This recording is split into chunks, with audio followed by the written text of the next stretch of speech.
Okay, सभी को नमस्ते, गुड इवनिंग। तो मैं चर्चा करूँगा पिछली क्लास को आगे बढ़ाते हैं। तो लास्ट क्लास में हमने डिस्कस किया था पावर और ऑथोरिटी पर। उसके बहुत बड़े हिस्से को हमने डिस्कस कर लिया था कि शक्ति क्या है, सत्ता क्या है। मैं 2-3 मिनट में एक बार रिवाइज कर देता हूँ ताकि हम वापस उस जगह तक आ जाए।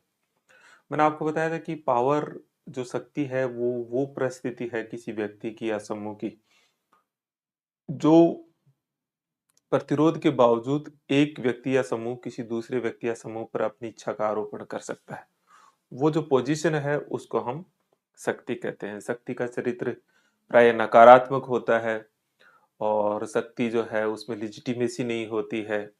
ये संगठनात्मक हो भी सकती है, नहीं भी हो सकती है। तो हमने ऐसे देखे थे। लास्टवेल का इस पे बड़ा काम है। मैक्स वेबर की डेफिनेशन को हमने देखा। फिर हमने देखा कि सत्ता क्या है।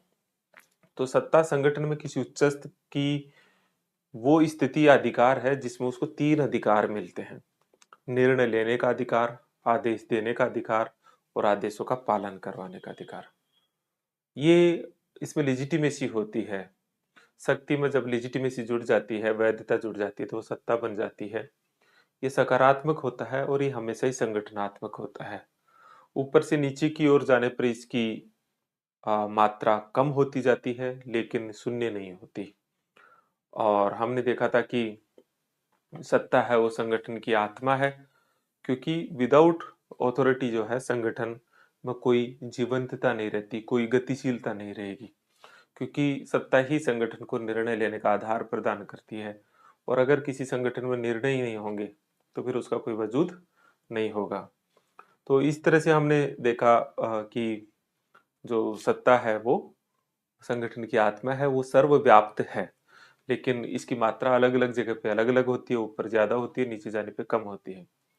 फिर हमने एक सारणी के माध्यम से शक्ति और सत्ता के बीच का अंतर देखा, जो अभी मैंने जो बताया उनको एक सारणी का रूप दिया। फिर मैंने बताया कि सत्ता के 3 सिद्धांत होते हैं।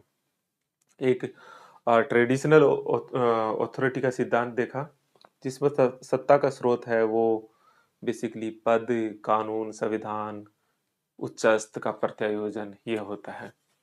एक जो दूसरा मैंने आपको बताया वो बताया कि आपका एक्सेप्टेंस थ्योरी ऑफ ऑथोरिटी, सत्ता का स्वीकृति विचारधारा, जिसमें ये कहती है कि सत्ता का स्रोत पद, संविधान, कानून और उच्चस्थ का प्रत्यायोजन नहीं होता बल्कि अधीनस्थों की स्वीकृति होती है। और एक तीसरा सिद्धांत बताया कैपिटेंस थ्योरी, सुयोग्यता सत्ता का सिद्धांत या सक्षमता सत्ता का सिद्धांत, जिसमें हमने डिस्कस किया कि सत्ता का स्रोत ना पद होता है, ना संविधान होता है, ना कानून होता है, ना उच्चस्थ का प्रत्यायोजन होता है, ना अधीनस्थों की स्वीकृति होती है, बल्कि जो सत्ता का जो स्रोत है वो बेसिकली हमने डिस्कस किया कि वो अ, ज्ञान, कौशल और अनुभव होता है। पहले प्रकार की सत्ता जो औपचारिक सत्ता है वो टॉप डाउन होती है। दूसरे प्रकार की सत्ता जो एक्सेप्टेंस सत्ता है वो बॉटम अप होती है। और तीसरे प्रकार की सत्ता है वो हमने देखा था कि वो प्रत्यायोजन होती ही नहीं है, ना टॉप डाउन होती है ना बॉटम अप होती है, बल्कि वो तो मेरी पार्कर फोलेट कहती है कि सत्ता का प्रत्यायोजन कोरी कल्पना मात्र है, तो वो तो होती भी नहीं है। तो इस तरह से हमने जो है 3 सत्ता देखी। पहली सत्ता जो परंपरागत सत्ता है उसके समर्थक जो है वो समर्थक मुख्य तौर पर क्लासिकल थिंकर्स है। दूसरे प्रकार की जो सत्ता है जिसमें हम एक्सेप्टेंस थ्योरी है, उसके जो मुख्य समर्थक है वो मुख्य समर्थक बेसिकली व्यवहारवादी है। और तीसरी प्रकार की सत्ता में हम आधुनिक विचारकों को भी लेते हैं, लेकिन एकमात्र विचारक है मेरी पार्कर फोलेट, उसको हम लेते हैं कि वो इसकी सबसे सही व्याख्या करती है। तो इस तरह से हमने जो है 3 प्रकार की सत्ता देखी। उसके बाद में चेस्ट्राई बर्नार्ड का और मेरी पार्कर फोलेट का एक्सेप्टेंस थ्योरी पर विचार देखा, जिसमें चेस्ट्राई बर्नार्ड का जोन ऑफ इंडिफरेंस हम लोग देखते हैं। और जोन ऑफ इंडिफरेंस पे हम लोग ये चर्चा करते हैं कि सत्ता जो है वो उसका उसका आ, उसका संबंध आदेश देने के बाद की स्थिति से है। चेस्ट्राई बर्नार्ड कहता है अपनी पुस्तक the function of the executive में कि अगर कोई व्यक्ति किसी दूसरे व्यक्ति या व्यक्तियों को आदेश देता है तो उसमें तीन संभावना होती है। पहली संभावना होती है कि आदेश स्वीकार हो सकता है, आदेश अस्वीकृत हो सकता है, नहीं है, आदेश स्वीकृत या अस्वीकृत हो सकता है। और एक स्थिति ये होती है जिसमें बिना सोचे समझे आदेश स्वीकार कर लिए जाते हैं। जो ये वाली स्थिति है जिसमें आदेश बिना सोचे समझे स्वीकार कर लिए जाते हैं, इसको उन्होंने कहा कि किसी एक व्यक्ति या समूह का दूसरे व्यक्ति या समूह पर एक मानसिक स्थिति होती है जिसमें दिए जाने वाले आदेश बिना सोचे समझे स्वीकार कर लिए जाते हैं। वो जो मानसिक स्थिति है उसको उन्होंने कहा जोन ऑफ इंडिफरेंस, उसको उन्होंने कहा तटस्थता का क्षेत्र। तो ये जो तटस्थता का क्षेत्र है इसको चेस्ट्राई बर्नार्ड व्याख्या करते हुए कहते हैं कि किसी भी व्यक्ति की सत्ता जो है इस पे डिपेंड करती है कि उसके प्रति उसके साथियों में, उसके सबऑर्डिनेट में जोन ऑफ इंडिफरेंस कितना है। तो ये मोटे तौर पर बात बताया। उन्होंने ये भी कहा कि जोन ऑफ इंडिफरेंस फिक्स नहीं होता है, कोई भी व्यक्ति इसको बढ़ा भी सकता है और इसके लिए उसको रिवार्ड को बढ़ाना पड़ेगा। मतलब zone of indifference directly proportional to reward. फिर चेस्ट्राई बर्नार्ड ने क्या किया? चेस्ट्राई बर्नार्ड ने ये जो जोन ऑफ इंडिफरेंस की बात है, मतलब जो शब्द है, उसको उन्होंने कहा कि ये तटस्थ नहीं होता, बेसिकली ये स्वीकृति का क्षेत्र है। इसलिए उसको नाम चेंज किया और कहा कि जोन ऑफ एक्सेप्टेंस होता है। तो उन्होंने उसको नाम बदल दिया और थोड़ा सा प्रशासकों को मार्गदर्शन किया कि सबको अपने जोन ऑफ एक्सेप्टेंस को पहचानना चाहिए कि उनके अधीनस्थों में कौन सा जोन ऑफ एक्सेप्टेंस है और उसी क्षेत्र में आने वाले आदेशों को एक प्रशासक को या उच्चस्थ को देना चाहिए ताकि कोई आदेश रिजेक्ट ना हो और क्रेडिबिलिटी बढ़े। तो ये मोटे तौर पर पिछली क्लास को हमने डिस्कस किया। अब हम इस क्लास को आगे बढ़ाते हैं। आपसे एक बार फिर मैं कमेंट बॉक्स में जरूर जानना चाहूंगा कि इतनी बात जो पिछली बार मैंने बताई थी और आज मैंने रिवाइज भी कर दिया, ये क्लियर है ताकि हम आगे बढ़े। कोई चीज इसमें लगता है तो आप कमेंट बॉक्स में लिख सकते हैं, फिर हम आगे बढ़ते हैं, है ना। जब तक आप लिखो तब तक मैं इस टॉपिक को आगे बढ़ाता हूँ। हमने इस पे बात को लास्ट में याद छोड़ा था कि हम मैक्स वेबर का विचार देखना चाहते हैं इसमें, क्योंकि मैक्स वेबर ने सत्ता के प्रकार बताए थे। सत्ता के तीन प्रकार बताए थे। वो तीन प्रकार क्या है वो हम थोड़ा अध्ययन करना चाहेंगे। तो हम वो अध्ययन कर लेते हैं। आप तब तक कमेंट बॉक्स में लिख दीजिए, मैं तब तक बोर्ड पे उनके नाम लिख देता हूँ। तो पहले प्रकार की सत्ता है वो है परंपरागत सत्ता। अंग्रेजी में हम लिखेंगे ट्रेडिशनल ऑथोरिटी। मुझे लगता है अंग्रेजी लिखने में आपको दिक्कत नहीं होगी, ट्रेडिशनल ऑथोरिटी। जो दूसरी प्रकार की सत्ता है वो है करिश्माई सत्ता। करिश्माई सत्ता, और अंग्रेजी में हम लिखते हैं क्रिज्मेटिक ऑथोरिटी। इसे मैं लिख देता हूं, क्रिज्मेटिक ऑथोरिटी। क्रिज्मेटिक ऑथोरिटी, ये दूसरे प्रकार की सत्ता है। तीसरे प्रकार की सत्ता है वो है वैध तार्किक सत्ता। वैध तार्किक सत्ता। वैध तार्किक सत्ता, और इसे हम कहते हैं legal rational authority. Legal rational authority. तो ये तीन प्रकार की सत्ता है। सभी ने कमेंट नहीं किए हैं, कुछ ही साथियों ने किए हैं, है ना। मैं एक चीज जरूर बीच में रोकते हुए आपसे साझा कर रहा हूं मैं कि विशेषकर उन साथियों के लिए जो बाद में मेरा वीडियो देख रहे हैं,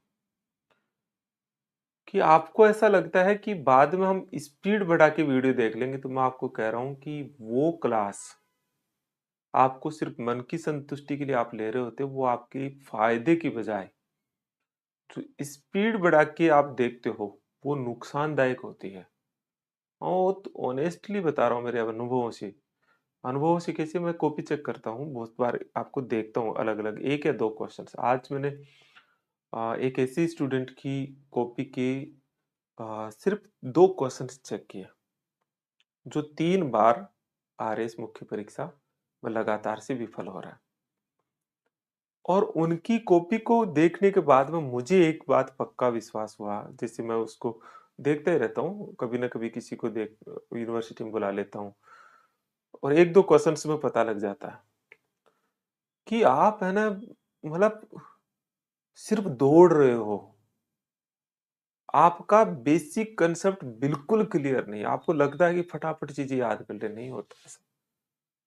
तो मैं इस क्लास का नेचर देखता हूँ कि मुझे जहां तक लगता है कि स्टूडेंट ऐसे सोचता है कि नहीं नहीं अभी लाइव में सर बताएंगे, धीरे धीरे धीरे धीरे डूब के, और हम बाद में देख लेते हैं, बिल्कुल गलत हो। नेचुरल स्पीड जो होती है वही ऑब्जर्व होती है, और उसी उसको भी आप कनेक्ट कर लो तो बड़ी बात है, माफ को करो, बहुत बड़ी बात है। आप कभी भी अपने आप पे इतना वो ना रखिए, बहुत डीपली चीजें होती है ना, तो ये जरूर आप रखिए। मैं दोबारा से मेरे टॉपिक पे आता हूँ। परंपरागत सत्ता जो है उसका आधार भी वही है, स्रोत। तीनों प्रकार की जो सत्ता है उसमें उसका अंतर का आधार मैक्स वेबर ने वही स्रोत बताया, लेकिन स्रोतों में थोड़ा अंतर है। और आप कमेंट सब लोग लिखा करो, जब बोलता हूँ तो सब लोग लिखा करें, ताकि मुझे लगता है कि आप सिंसियर हो। नहीं लिखते हो, जैसे मैंने पूछा कि आप को, मैंने पूछा भाई हाँ यहाँ तक की समझ में आ गया, तो क्यों एक स्टूडेंट क्यों, जितने भी देख रहे हैं वो लिखो उसमें जो ना। परंपरागत सत्ता में मैक्स वेबर कहता है कि सत्ता का स्रोत जो है, सत्ता का स्रोत क्या है? परंपराएं, परंपराएं, रीति रिवाज, रीति रिवाज, संस्कृति, संस्कृति, ये सत्ता का स्रोत होती है। सत्ता कहां से मिलती है? परंपराओं से, संस्कृति से, रीति रिवाजों से। जैसे राजा का बेटा राजा, नहीं, ये कहां से मिला? राजा का बेटा राजा कैसे हुआ? राजा का बेटा राजा होगा, ये पुजारी का बेटा पुजारी होगा, परिवार में सबसे बड़ा ज्येष्ठ पुत्र होगा, उसको विरासत में वो चीजें मिलेगी। तो ये क्या है? परंपरा। ठीक है, तो ये परंपरा से मिलती है। ये कहते हैं कि ये जो सत्ता होती है इसमें इस सत्ता में आस्था बहुत अधिक होती है, बहुत अधिक आस्था होती है, और आस्था बहुत अधिक होती है, और विश्वास पे टिकी रहती है, बहुत गहरा विश्वास होता है, टूटती नहीं है। तो मैक्स वेबर कहता है कि अ, एक तरह से आस्था बहुत अधिक होती है, और एक तरह से प्रबल सत्ता है, मतलब बहुत ऐसा नहीं होता जिसके पास ये है वो हटती नहीं है, बहुत प्रबल सत्ता है। तो एक ये है ट्रेडिशनल अथॉरिटी। तो मोहम्मद अदीद ने लिखा है कि बेसिस ऑफ अथॉरिटी इस समय तो टाइप ऑफ अथॉरिटी है। हाँ, टाइप्स ऑफ अथॉरिटी तो पढ़ रहे हैं हम, लेकिन उसका आधार क्या है? हम यही तो पढ़ रहे हैं कि टाइप्स ऑफ अथॉरिटी जो है, पिछली बार क्या पढ़ा था हमने? Principles of authority, theory of authority. अब हम क्या पढ़ रहे हैं? टाइप्स ऑफ अथॉरिटी, लेकिन ये किसके अनुसार? मैक्स वेबर के अनुसार पढ़ रहे हैं हम। ठीक है, दूसरा क्रिज्मेटिक अथॉरिटी है, उसमें सत्ता का स्रोत जो है व्यक्तित्व के गुण होते हैं, एट्रीब्यूट्स, व्यक्तित्व के गुण होते हैं, करिश्मा एक गुण व्यक्तित्व के आना। और व्यक्तित्व के केवल गुणों से भी ये नहीं आती है। मैक्स वेबर कहता है कि ये परिस्थिति जन्य सत्ता होती है, परिस्थिति जन्य सत्ता होती है। परिस्थिति जन्य कैसे? कि उस वो व्यक्तित्व के गुण किसी विशेष परिस्थितियों के अंदर विशेष लोगों में अगर प्रभावित करने लग जाए, कोई जरूरी नहीं कि वो गुण हमेशा ही प्रभाव डालेंगे, किसी विशेष परिस्थिति में उनका प्रभाव चलता है। तो ये भी एक बात वो कहते हैं कि ये करिश्मा सत्ता है, वो बड़ी खतरनाक हो सकती है। कई एग्जाम्पल के माध्यम से है कि ये बहुत, इसमें जो वचन होते हैं वो वेद वाक्य होते हैं, कहते हैं। कई करिश्माई व्यक्तित्व का आप उदाहरण देख सकते हो। हिटलर है, मोसोलिन है, भारत महात्मा गांधी है, जवाहरलाल नेहरू है, सुभाष चंद्र बोस है, नहीं लेनिन है, सदाम हुसैन है, ये सब करिश्माई व्यक्तित्व के उदाहरण है, लेकिन कोई जरूरी नहीं कि उनका प्रभाव हमेशा रहे। ये उनके वाक्य, उनके शब्द वेद वाक्यों के समान होते हैं। मतलब कोई उसमें तार्क, वेद वाक्य का मतलब होता है तर्क नहीं होता कोई, बस ये जो ना। लेकिन मैक्स वेबर कहता है कि ये सत्ता है, उसका सबसे बड़ा खतरा है वह है कि ये अस्थायी होती है, क्योंकि परिस्थिति जन्य सत्ता है इसलिए अस्थायी सत्ता है। और इसमें दो प्रकार के खतरे वो बताते हैं, दो खतरे बताते हैं। एक तो खतरा बताते हैं जैसे मैंने आपको बताया अस्थायित्व का, कि कभी भी करिश्माई गुण खत्म हो सकता है, और जो है अस्थायित्व का खतरा है। और अस्थायी सत्ता है, ठीक है, हाँ ये इसको ले लेते हैं, इसको ही ले लेते हैं बजाय दो खतरे जो है। वो कहते हैं कि दो तरह के खतरे हैं। एक तो खतरा होता है अस्थायित्व का, दूसरा खतरा होता है निरंकुशता का। कभी कभी ऐसा होता है इसमें कि सत्ता निरंकुश भी हो जाती है, नहीं है? बहुत ही मतलब जो है ना, जितने भी तानाशाह हुए हैं वो भी इसी करिज्मेटिक पर्सनालिटी की वजह से उसको लेजिटिमाइज करके हो जाते हैं। इसलिए इसके बड़े खतरे हैं।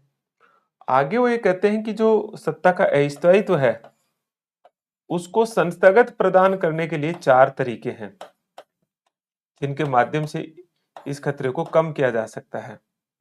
उसमें एक है चुनाव करवा लीजिए, दूसरा है लॉटरी है, तीसरा है हम वंशानुगत कर दें इसको, और चौथा है कि हम क्या कर सकते हैं, इसका जनमत करवा ले, जनमत। ये चार तरीकों से उसको संस्थागत रूप प्रदान किया जा सकता है, आप लिख सकते हैं, उसको इंस्टीट्यूशनलाइज कर सकते हैं। तो इस खतरे को तो कम कर सकते हैं, जो अस्थायित्व तो है उसको तो कम कर सकते हैं। लेकिन कभी वो डिक्टेटर हो जाए तो फिर कोई नहीं, फिर तो समय ही करेगा उसको, और उस व्यक्ति का अंत होगा तब होगा, या वो परिस्थिति से वो इंटरेक्ट नहीं करेगा, या परिस्थिति बदल जाए तब होगा। तो करिज्मेटिक ऑथोरिटी है वो बड़ी खतरनाक भी होती है कई बार, और कई एग्जाम्पलों के माध्यम से आप इसको समझा सकते हैं, लेकिन इस पर क्वेश्चंस आते हैं कई बार, यही सारे पॉइंटों को लेते हुए आपको बताना है। तीसरा है लीगल रैशनल ऑथोरिटी। इसमें सत्ता का स्रोत जो है कानून या संविधान होता है, कानून या संविधान या पद भी कह सकते हो, यही सत्ता का स्रोत होता है। और ये जो सत्ता है, मैक्स वेबर कहता है, ये निर्वैयक्तिक होती है। इस शब्द को बहुत इंपॉर्टेंट है, ये निर्वैयक्तिक होती है, मतलब ये डीपर्सनलाइज्ड होती है, डीपर्सनलाइज्ड होती है। ये डीपर्सनलाइज्ड मतलब इसमें सत्ता व्यक्ति में निहित नहीं होती, बल्कि पद में निहित होती है, और इसमें आदेश भी पद से पद को दिया जाता है। ध्यान दीजिए, ये डीपर्सनलाइज्ड होती है, मतलब कोई व्यक्तित्व चेहरा नहीं होता सत्ता का, बल्कि पद चेहरा होता है, आदेश पद से पद को दिए जाते हैं। और इसीलिए वो ये कहते हैं कि ये जो सत्ता है लीगल रैशनल, ये सत्ता सर्वश्रेष्ठ सत्ता होती है ना, क्योंकि ये सर्वश्रेष्ठ सत्ता होती है। और इसीलिए उन्होंने कहा कि मेरी ये सत्ता मेरी नौकरशाही का आधार है।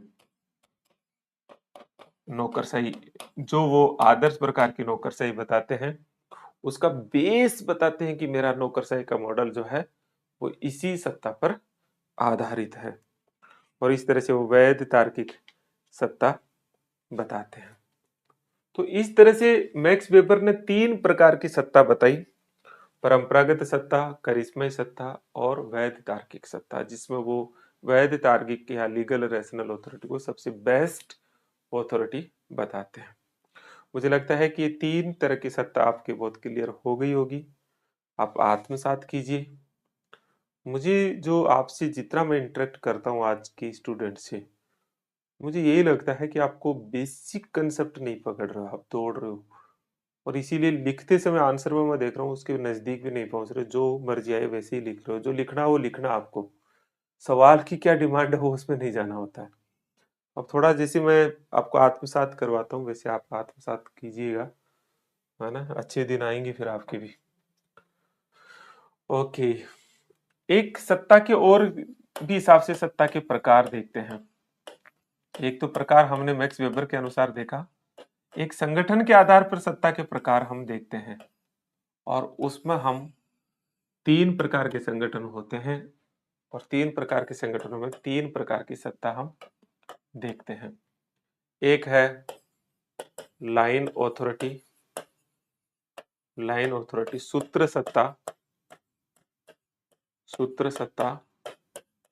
एक है स्टाफ ऑथोरिटी, स्टाफ ऑथोरिटी, इसको हम स्टाफ सत्ता ही कहेंगे,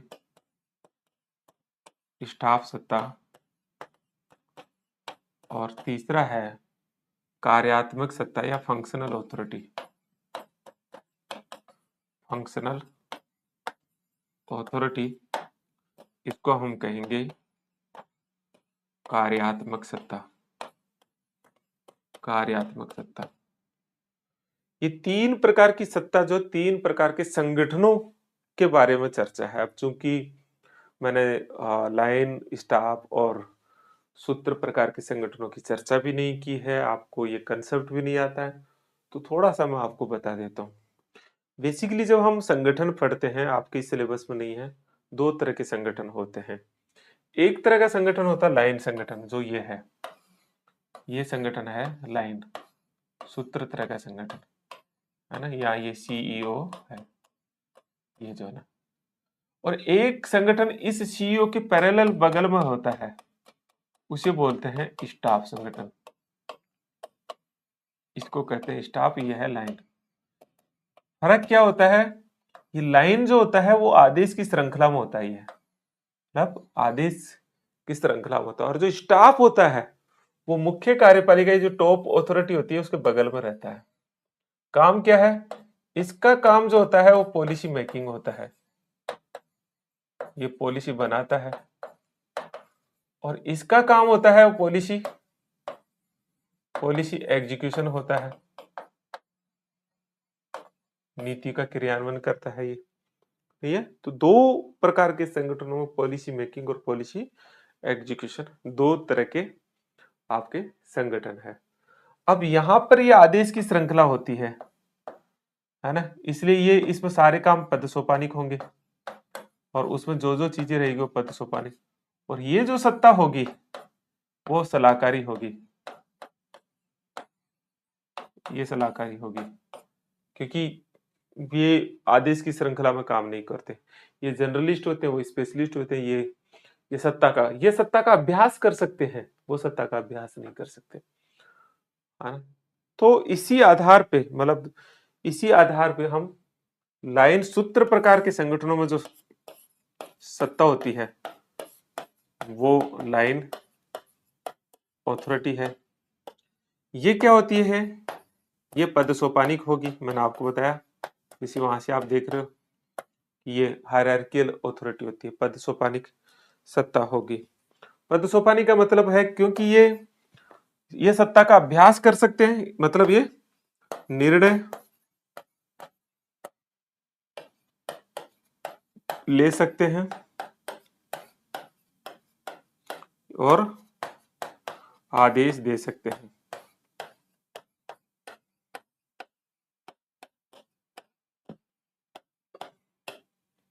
निर्णय ले सकते हैं और आदेश दे सकते हैं, है ना। तो ये चूंकि इन संगठनों के भीतर है, जो उसके भीतर है, जो स्टाफ सत्ता है, जो स्टाफ सत्ता है ये स्टाफ संगठनों में होती है। जैसे एक तो ये हो ही गया,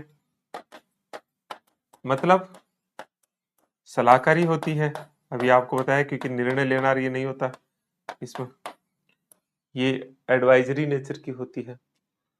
और पद सोपान से बाहर होती है ये,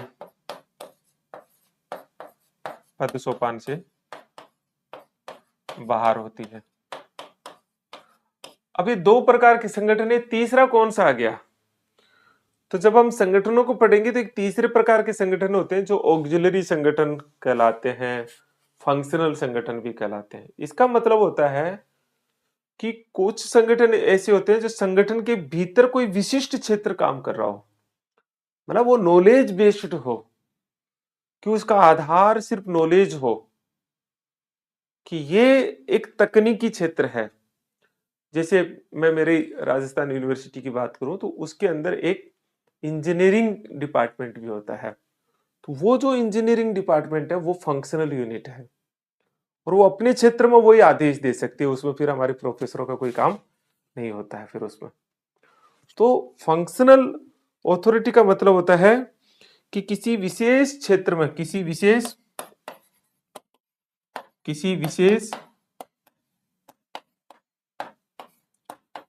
विशेषज्ञ क्षेत्र से संबंध होती है, क्षेत्र से संबद्ध है ना, किसी विशेष क्षेत्र से संबंध होती। और चूंकि विशेष विशेषज्ञ है इसलिए इसका संबंध ज्ञान कौशल और उससे है नहीं है, इसका संबंध ज्ञान कौशल और अनुभव से है। और इसीलिए इसको सीमित सत्ता भी कहा जाता है, सीमित सत्ता भी कहा जाता है।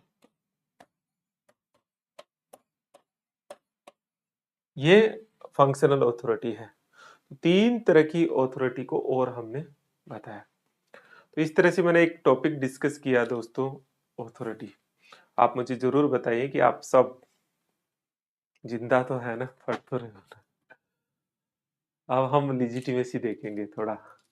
बताइए आपको समझ में आ रहा है? आपके कमेंट वगैरह आते रहे है ना। आप एक तो लाइव बहुत कम लोग जुड़ते। ओके,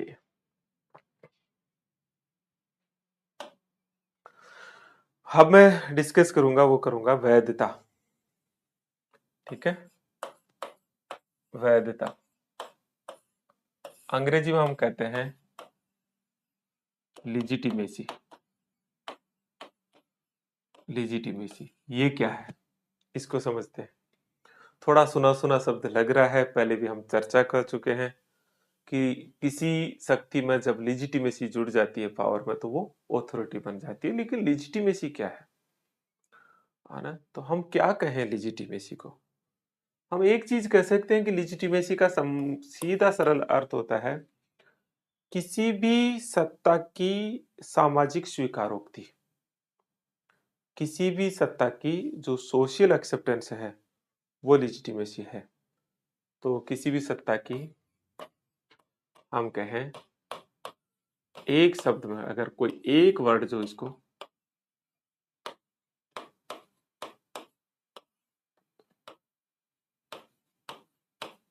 वो है सोशल एक्सेप्टेंस या सामाजिक स्वीकारोक्ति। सबसे बेस्ट अगर कोई है तो ये है सबसे। और कुछ हाँ है ना, ये शक्ति और सत्ता को जोड़ने की कड़ी का काम करते हैं। सत्ता के बीच की कड़ी है। कैसे है? ये तो पढ़ा है, शक्ति प्लस वैधता बराबर सत्ता। तो दोनों को जोड़ती है, दोनों को जोड़ती है। मतलब आ, किसी भी सत्ता को, किसी भी शक्ति को जो पावर है उसको लिजिटिमाइज हो जाती है तो उसको एक मान्यता प्राप्त हो जाती है। इसलिए पावर का लिजिटिमाइज होना बहुत जरूरी है, बहुत जरूरी है। हम कहें कि ये एक तरह से आप कहोगे कि इसका संबंध अगर आप कहेंगे तो आप इसका प्रत्यक्ष संबंध अगर आप देखोगे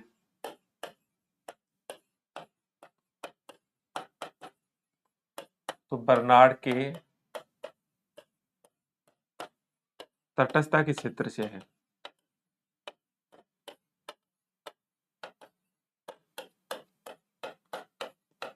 क्योंकि वो यही तो है, वो स्वीकारोक्ति है ना, या स्वीकृति के क्षेत्र से, वही तो स्वीकारोक्ति है। तो ये हम कह सकते हैं। लिजिटिमेसी कोई जरूरी नहीं कि लोकतांत्रिक व्यवस्थाओं में ही हो। तो हम कहते हैं कि प्राय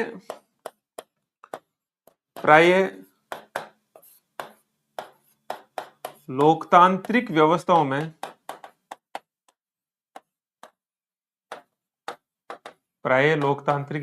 में होती है, लेकिन सबसे इंपॉर्टेंट बात है वो यही है, लेकिन निरंकुश सत्ता भी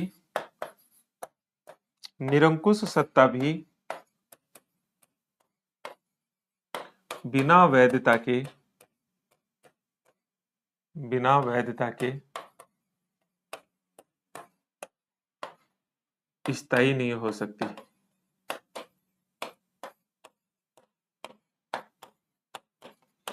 इसलिए बड़ा से बड़ा तानाशाह भी वैधता प्राप्त करना चाहता है अपनी सत्ता, कोई भी रूप देना चाहता है ना। इसलिए आपने आज पुतिन जो है वो चुनाव करवाता है, 80% वोट आते हैं। इसी तरह से उत्तरी कोरिया में भी किम जोंग उन चुनाव करवाता है, 98% उसी के पक्ष के मत आते हैं। इसी तरह से चीन में भी राष्ट्रपति है, चुनाव होते हैं। कैसे भी करो वो लेजिटिमाइज करने की कोशिश करते हैं, और इसी तरह की भी बात, लेजिटिमाइज होने की बातें बहुत कुछ भारत में भी उठ रही है। Okay, basis of authority he types of authority नहीं, हम ऐसे तो नहीं कहेंगे, है ना। मोहम्मद आदिल ने जो सवाल पूछा है, सत्ता का आधार ही सत्ता का प्रकार है, हम ये नहीं कह सकते। ये कहते हैं कि सत्ता के आधार पर सत्ता का प्रकार बताया गया है। तो सत्ता के प्रकार को डिवाइड करने का आधार जो है वो उसका सोर्स ऑफ अथॉरिटी है, ऐसे हम कहेंगे उसको। तो ये लिजिटिमेसी का थोड़ा सा हम देख रहे हैं इसका जो है। कभी कभी तो वैधता प्राप्त करने के लिए कोई जरूरी नहीं है, झूठे प्रचार पता नहीं क्या क्या तरीके अपनाते हैं। बस वैधता में हम यही 3-4 पॉइंट आपको पता हो। अब हम लेते हैं जिम्मेदारी।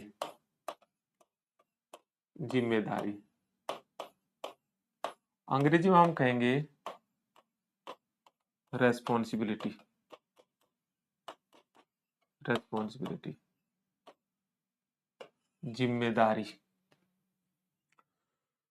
जिम्मेदारी क्या है? किसी कार्य को करने, न करने या विशेष प्रकार करने का जो दायित्व बोध है उसे जिम्मेदारी कहते हैं। सबसे सरल परिभाषा यही है। मतलब जिम्मेदारी एक तरह से कार्य को निष्पादित करने का एक नैतिक बंधन है। ध्यान देना, कार्य को निष्पादित करने का एक नैतिक बंधन है, कानूनी बंधन भी कह सकते हैं। लेकिन अगर किसी जिम्मेदारी में बाध्यता हो जाए कि करना ही होगा, मतलब नैतिकता हट जाए पूरी तरह से, और जवाब देने की पाबंदी लगा दी जाए कि अगर नहीं किया आपको बताना पड़ेगा, तो रिस्पॉन्सिबिलिटी कन्वर्ट इनटू अकाउंटेबिलिटी। तो जिम्मेदारी और जवाबदेहिता में जो थिन लाइन अंतर है वो उसके नेचर का है।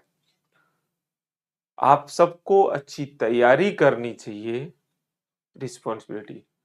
आपको लिख लिख करके प्रैक्टिस करनी चाहिए, रिस्पॉन्सिबिलिटी।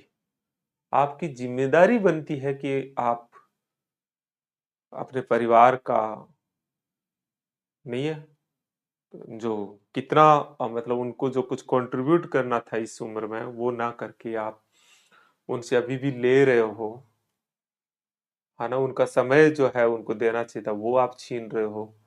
अभी जिम्मेदारी बनती है कि अब आप अच्छे से पढ़ाई करें और सिलेक्शन भी करें, करवाएं। अकाउंटेबिलिटी, जवाब तो देना पड़ेगा, है ना? क्यों नहीं किया, क्यों पास नहीं हुए, बस ये जो थिन लाइन अंतर है वो बेसिकली जिम्मेदारी और अकाउंटेबिलिटी के बीच का अंतर है। तो जिम्मेदारी क्या है?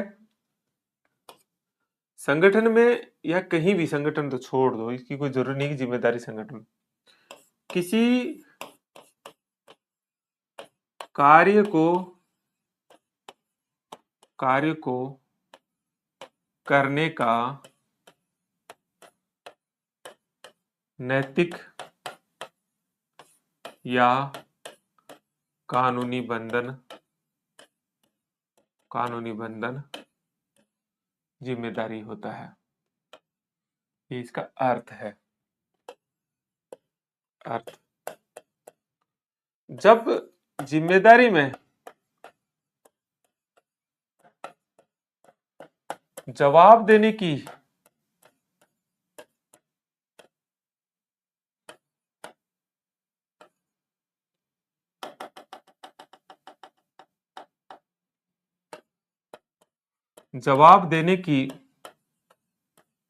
बाध्यता हो जाए,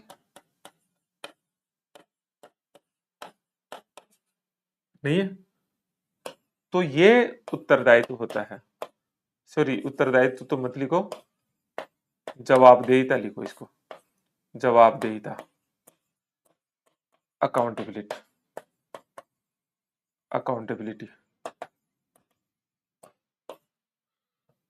बाध्यता हो। ये जो अकाउंटेबिलिटी होती है वो सदैव कानूनी होगी, सदैव कानूनी होगी। तो जिम्मेदारी जो है और अकाउंटेबिलिटी है, उसका एक थिन लाइन अंतर है। तो जिम्मेदारी क्या है ये आपको पता हो मोटे तौर पर। थोड़ा और आगे बढ़ते हैं, ये तो जिम्मेदारी और जवाबदेहिता है। थोड़ा और आगे बढ़ते हैं तो जो रिस्पॉन्सिबिलिटी है ये जिम्मेदारी है, वो इसको दो भागों में बांट सकते हैं, फिर दो भागों में। एक है ऑपरेशनल रिस्पॉन्सिबिलिटी और दूसरी है फाइनल रिस्पॉन्सिबिलिटी।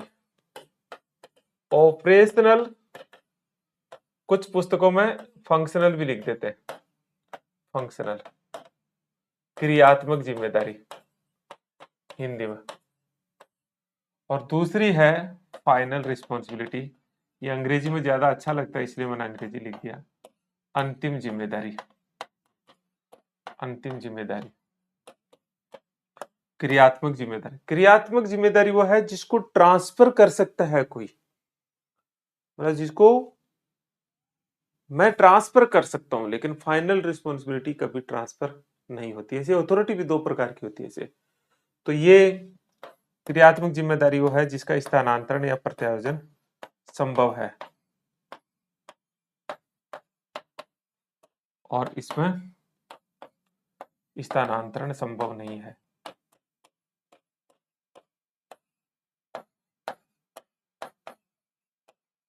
स्थानांतरण संभव नहीं है। इसी तरह से ये सामान्य भी हो सकती है, मतलब जनरल, और विशिष्ट भी हो सकती है, मतलब यूनिक। सामान्य जिम्मेदारी वो होती है जिसमें ओवरऑल सब चीज, मतलब आपको जनरल सौंप दिया। विशिष्ट मतलब कोई विशेष क्षेत्र की ही रिस्पॉन्सिबिलिटी दी जाए, आपको सब कुछ देखना नहीं, आपको सिर्फ टीचिंग देखनी है। विशिष्ट तो सामान्य मतलब सब कुछ आपको ओवरऑल दे देते हैं।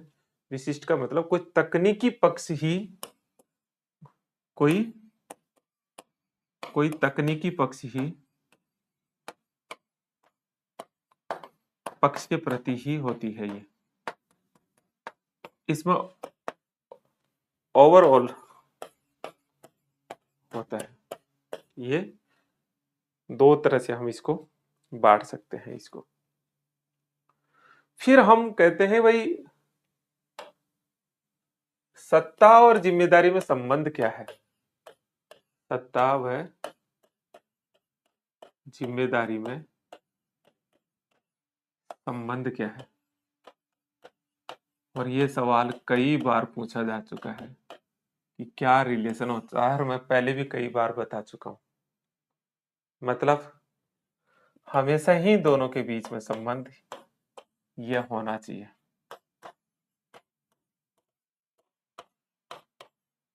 समानुपातिक संबंध, इसको अगर आप हिंदी में नाम देना चाहो तो ये समानुपातिक संबंध होना चाहिए।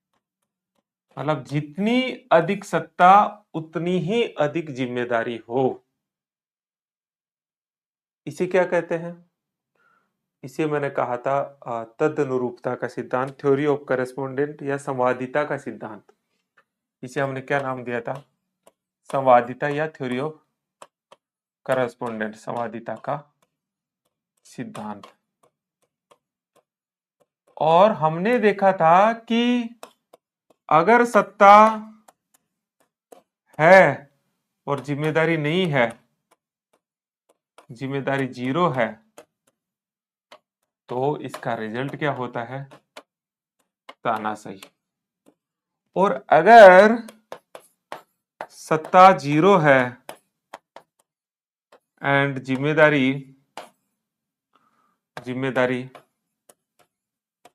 उसमें रखी जाए तो ऐसी जिम्मेदारी क्या होती है?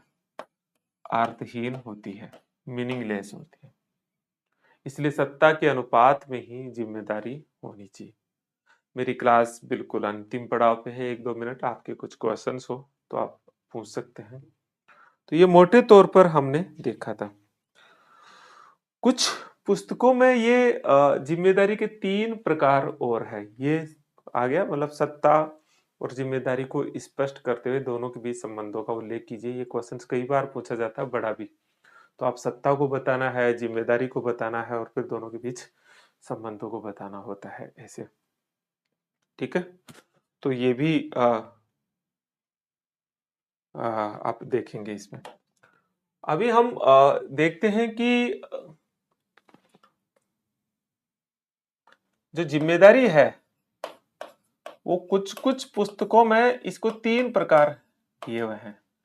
एक राजनीतिक जिम्मेदारी है, पॉलिटिकल जिम्मेदारी है ना। दूसरी संस्थागत जिम्मेदारी है, इंस्टीट्यूशनलाइज्ड जिम्मेदारी है। और तीसरी जो है वो व्यावसायिक जिम्मेदारी है,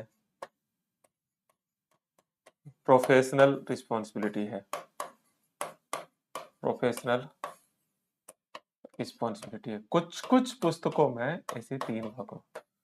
पॉलिटिकल जिम्मेदारी जो है वो राजनीतिक इकाई के प्रति, विशेषकर विधायिका के प्रति, तो विधायिका के प्रति, जैसे विधायिका का कार्यपालिका के प्रति है तो वो है विधायिका के प्रति।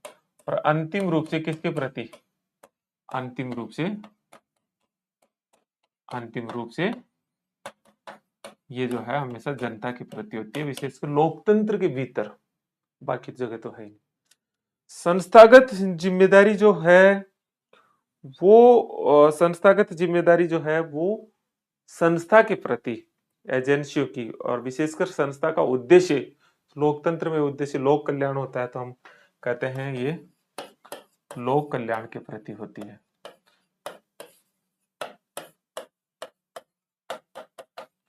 और प्रोफेशनल रिस्पॉन्सिबिलिटी होती है जो कोड ऑफ कंडक्ट या जो उसकी प्रोफेशनल एथिक्स है, व्यावसायिक जो उसकी नैतिकता है, जैसे एडमिनिस्ट्रेटिव एथिक्स। तो हम कह सकते हैं कि उसके आचार संहिता, कोड ऑफ कंडक्ट, व उसकी व्यावसायिक नैतिकता के प्रति,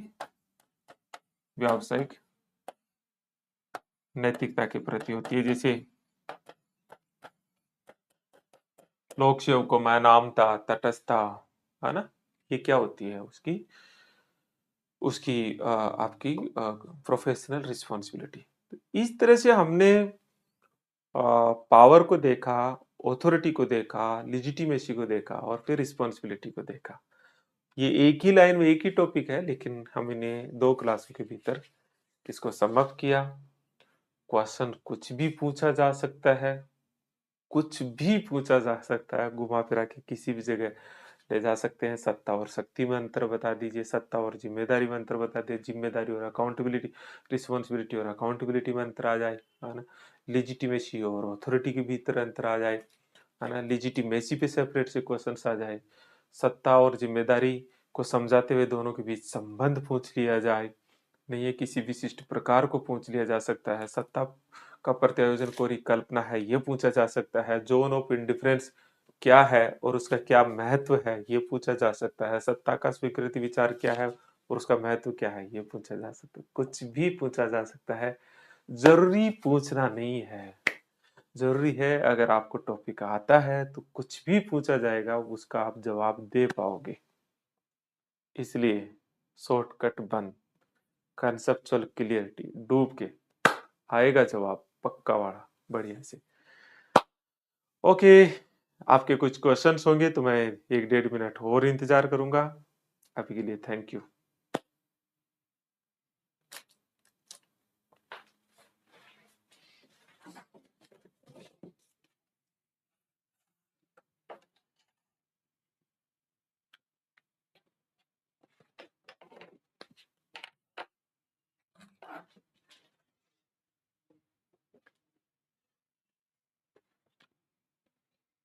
आपका कोई क्वेश्चन हो तो आप लिख दीजिएगा। एक चीज जो लिखी है वो मैं डिस्कस कर लेता हूँ। अभी लिखा है मोहम्मद आदिल ने, उन्होंने लिखा sir your book is most summarised and point on books, thanks, thank you. आपने पढ़ा, आपने इसको समझा। मैं और स्टूडेंट से भी मेरी बुक ये देखो, ये मेरे पास ही रखी है, आज तो मैं बता देता हूँ, है ना? ये अंग्रेजी माध्यम वाले विद्यार्थियों के लिए ले सकते हैं फ्लिपकार्ट उस पे, लेकिन ये मन लगा के लिखी हुई है ना?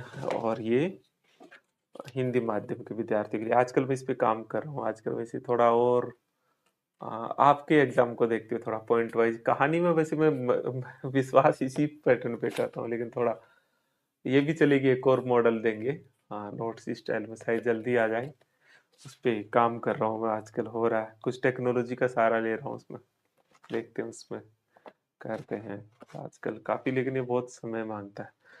Okay, good night Reena. कुछ क्वेश्चन कुछ और हो पूछ सकते हो आप, जो है ना? ठीक है, बाकी आप बुक तो बहुत सारी है ना? ये सुरेंद्र कटारिया जी की बुक है, ये आप ले सकते हो, है ना? ये आजकल और थोड़ा सा ज्यादा पढ़ना चाहो, किताबें तो खूब बता देता हूँ मैं, ये ले सकते हो आप, है ना? ये नई बुक आई है, वैश्वीकृत दुनिया में लोक प्रशासन, विद्युत चक्रवर्ती और प्रकाश चंद की पुस्तक है, ये आप पढ़ सकते हैं। आ, ये आजकल देखना आपको नेट पे मिल जाए क्या, बाकी सिविल सर्विसेज वालों के लिए ये काफी अच्छा पार्ट है। मेरी एक पुस्तक बहुत पॉपुलर हुई थी, देश की विमर्श, तो मैं अखबारों में एडिटोरियल लिखता रहता हूँ, ये है ना?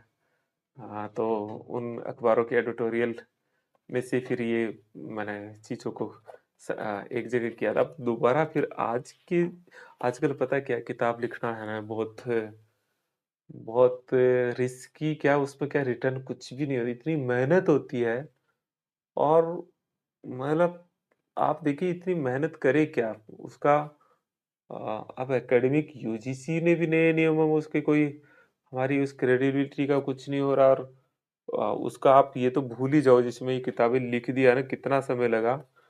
बाकी उनका पहले तो इनकी वो क्या उनके कुछ मानदेय वगैरह आते थे उसमें, वो भी कुछ भी नहीं है आजकल। तो पब्लिशर लिखवाने के बाद में बहुत बुरा हाल है, और एक किताब को पब्लिश करवाने में खुद करो तो 3-4 लाख रुपए लग जाते हैं, है ना? तो पहले के लोग, अब देखो क्या कहाँ जाएगा ये एकेडमिक जगत, मुझे भी नहीं पता, लेकिन काफ़ी जो है ना अब डिक्लाइन हो गया है, मैं खुद ये समझता हूँ, बहुत डिक्लाइन हो गया। स्टूडेंट्स भी बुक्स नहीं पढ़ते हैं, उनको नोट्स चाहिए। और ये देखो अभी लिखा ही है कि इतना कौन पढ़ेगा, आप ही की बहुत है ना? तो ये है, पढ़ना चाहिए, पढ़ना चाहिए आपको, है ना? पढ़ने का हैबिट कम हो गई, रीडिंग हैबिट बहुत कम हो गई स्टूडेंट्स की। मैं देखता हूँ बहुत कम हो गई, थोड़ा पढ़ना चाहिए उसमें जो है ना। आप सिटिंग अच्छी-अच्छी, कोई ज़रूरी नहीं किताब इसकी, और भी बहुत सारी किताबें पढ़ो, ये है ना? ओके, शुभ रात्रि।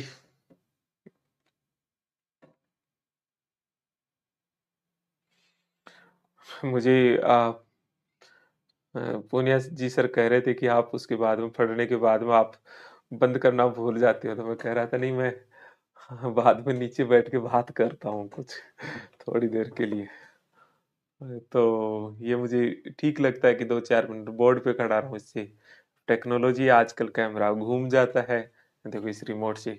जैसे ही मैं देखो अभी इधर आपके बोर्ड पे चला गया, है ना? इधर देखो ये आ गया, इधर थोड़ा सा देखोगे तो दूसरी साइड में चला गया, देखो उधर बोर्ड लगा हुआ है, मेरा रूम देख, इधर वापस मेरी तरफ आ जाता है। तो ये ओके, गुड नाइट।